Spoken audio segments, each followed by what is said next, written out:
મોરબી મહાનગરપાલિકાની ચૂંટણીના જંગમાં મંત્રી કાંતિ અમૃતિયાએ મોરચો સંભાળ્યો। વોર્ડ નંબર 1 અને વોર્ડ નંબર 3માં જંગી જાહેર સભા ગજવી।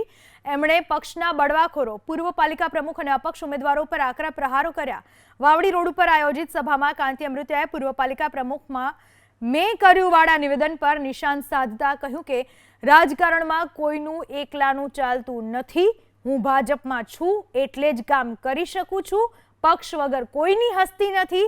ટિકિટ ન મળવાથી નારાજ થયેલા નેતાઓ પર પ્રહાર કરતા કહ્યું કે ટિકિટ ન મળે તો કાપી નાખું કે મારી નાખું કે એવી ધમકીઓ ના ચાલે।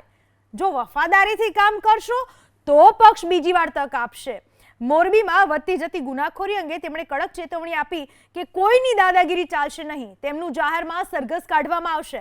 મહેન્દ્રનગર ખાતેની સભામાં કાંતિ અમૃતિયા અને ઉમેદવાર જિગ્નેશ કેલા વચ્ચેના આંતરિક મતભેદો સપાટી ઉપર આવ્યા હતા। બંને નેતાઓએ પોતપોતાના સંબોધનમાં બંદૂક અને ખેંચતાણની વાતો જાહેરમાં સ્વીકારી હતી। જો કે પક્ષના હિતમાં હવે તેઓ એક થઈને ચૂંટણી લડશે તેવો આડકતરો સંકેત પણ આપ્યો। દર 3 મહિનાને 20 દીએ ખાતમુહૂર્ત કરવાના હોય। હવે ચેનલ ગોઠવાઈ જઈએ। 4 મહિના પહેલાં કર્યા હતા ખાતમુહૂર્ત, મહિના પહેલાં કર્યા હતા।